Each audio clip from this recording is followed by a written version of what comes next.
Sana Türkmen koynak geliş ya Ergörümde gülüm alış ya Canıma dermanım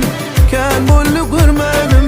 Gel sana dar bulun yüreğin karaş ya Anan sana Türkmen koynak geliş ya Güllerim gül seyratına alış ya Canıma dermanım ken bollu görmenim Gel sana dar bulun yüreğin karaş ya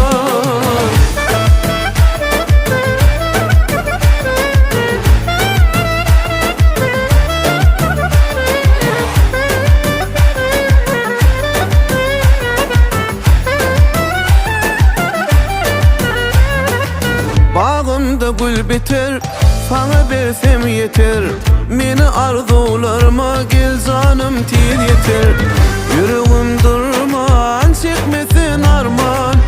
Bana bilsen senin bar sözün derman Sana Türkmen koynak geliş ya Ergörümde gülüm alış ya Canıma dermanım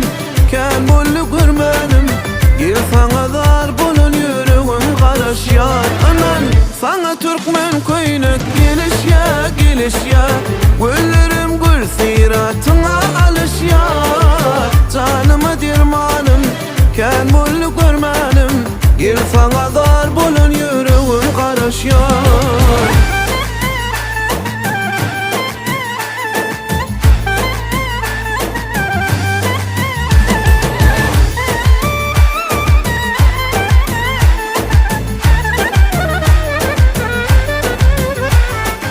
Özgürler söymesin, gönlünü almasın